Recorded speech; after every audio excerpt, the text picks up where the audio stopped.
Halo, Assalamualaikum.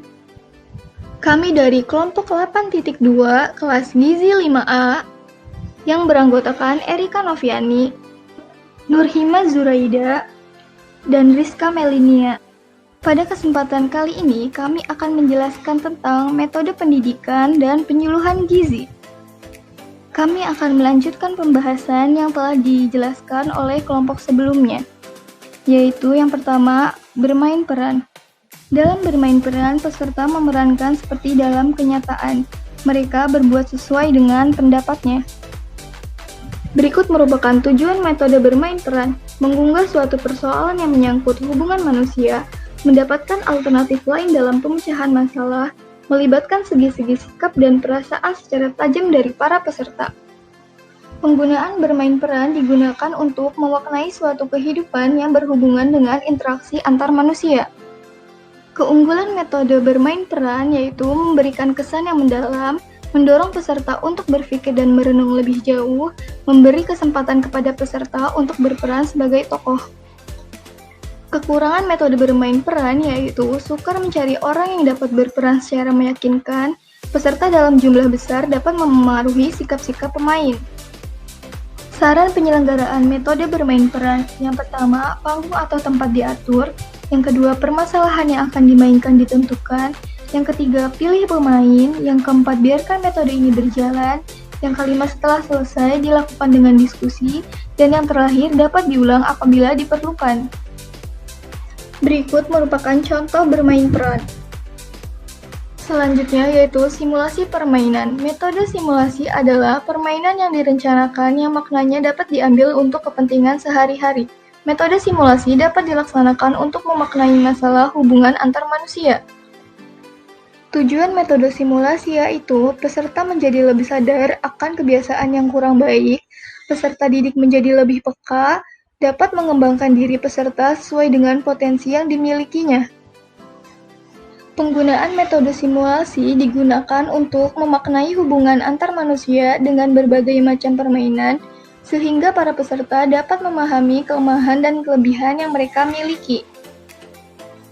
Keunggulan metode simulasi. Yang pertama, yaitu learning by doing. Peserta langsung mengalami dan berbuat. Yang kedua, suasana lebih santai. Yang ketiga, dari permainan, peserta dapat menarik makna sesuai dengan permasalahan dalam kehidupan sehari-hari. Yang terakhir, permainan akan menimbulkan kesan yang mendalam. Merupakan kelemahan dari metode simulasi. Yang pertama, apabila topik permainan tidak tepat, tujuan simulasi tidak akan tercapai. Yang kedua, membutuhkan alat yang mendukung. Yang ketiga, peserta sulit ditunjuk dan menolak menjadi pemain dalam simulasi. Dan yang terakhir, berhenti pada permainan dan makna atau manfaat. Saran penyelenggaraannya yaitu yang pertama, memilih topik yang sederhana dan mudah, lalu menjelaskan tujuan permainan, peserta sebagai pengamat, dan membuat kesimpulan.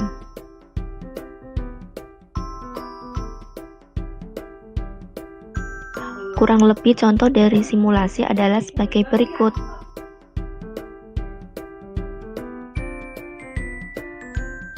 Metode yang selanjutnya adalah meninjau lapangan atau field trip.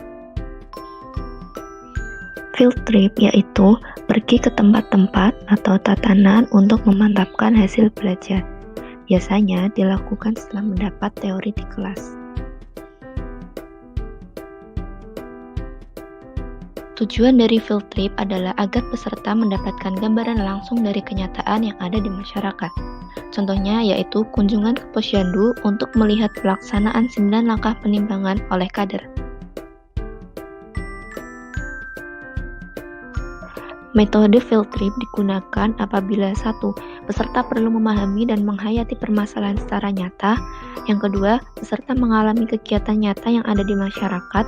Dan yang terakhir, peserta perlu mendapatkan gambaran langsung dari kenyataan yang ada. Beberapa keunggulan dari field trip. 1. Dapat mengenal langsung permasalahan yang ada. 2. Mendapatkan keterangan langsung dari lapangan. Ketiga, memberikan kesan yang mendalam pada peserta. Dan yang terakhir, dapat mendorong tempat yang dikunjungi untuk berkembang menjadi lebih baik. Namun, metode field trip memiliki kekurangan. Yang pertama, memerlukan banyak waktu. Yang kedua, apabila tujuan tidak jelas, maka peserta tidak akan tertarik untuk mengikutinya. Dan yang ketiga, ada kalanya petugas yang ada di lapangan merasa terganggu.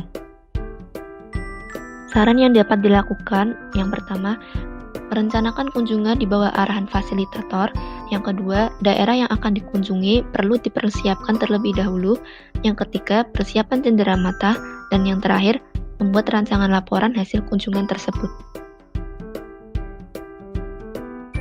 Berikut merupakan contoh gambaran dari metode field trip.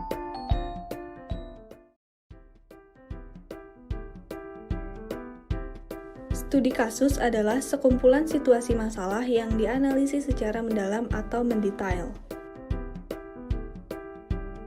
Tujuan dari metode studi kasus adalah melatih peserta didik guna mengembangkan pengetahuan, sikap, dan keterampilan dengan cara mempelajari sesuatu secara mendalam. Untuk studi kasus di bidang gizi, biasanya peserta didik diberikan kasus berbagai jenis penyakit seperti kasus diet hipertensi. Penggunaan metode ini adalah 1. Sebagai landasan diskusi yang bersifat analisis dan landasan bagi pengembangan alternatif pemecahan masalah. 2. Menganalisis masalah secara mendalam. 3. Membantu peserta memahami masalah secara mendetail.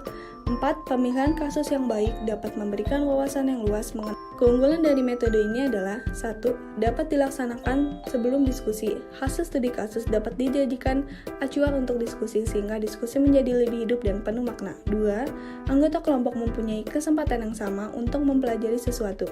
3. Menerapkan teori-teori yang sudah didapat sebelumnya. Kelemahan metode ini adalah 1. Membutuhkan keterampilan menulis karena pada akhir studi kasus peserta dituntut membuat laporan secara tertulis. 2. Memerlukan banyak waktu karena proses diagnosis membutuhkan waktu yang lama. 3. Sulit dipakai untuk mengukur hal-hal yang bersifat emosional yang tidak mungkin dicerminkan dalam kasus.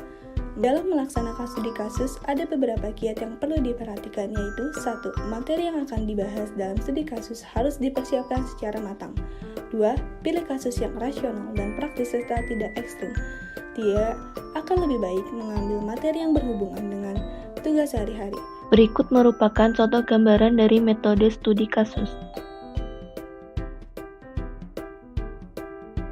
Simposium adalah serangkaian pidato pendek di depan pengunjung dengan seorang pemimpin.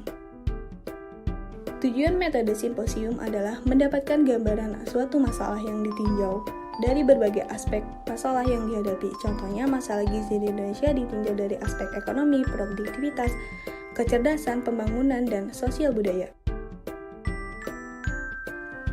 Penggunaan metode simposium adalah 1. Digunakan untuk kelompok besar. 2. Anggota kelompok membutuhkan keterangan singkat. 3. Membicarakan aspek yang berbeda-beda dari setiap topik. 4. Pokok pembicaraan sudah ditentukan secara matang oleh panitia. Metode simposium mempunyai beberapa keunggulan, yaitu 1. Banyak informasi yang didapat di dalam waktu yang singkat. 2. Pergantian pembicara menarik perhatian peserta. 3. Dapat digunakan dalam kelompok besar. 4. Dapat dipersiapkan dengan baik jauh hari sebelum dilaksanakan simposium.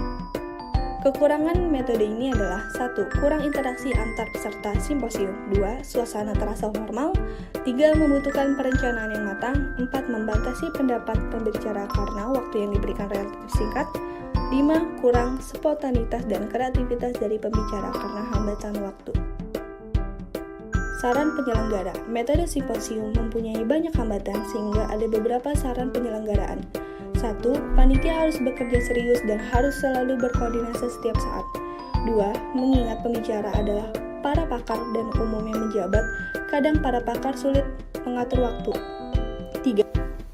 Yang ketiga, perlu penataan ruangan agar peserta nyaman untuk mengikuti. 4. Menumbuhkan moderator simposium yang terampil. Dan yang terakhir, panitia wajib membuat laporan pelaksanaan simposium.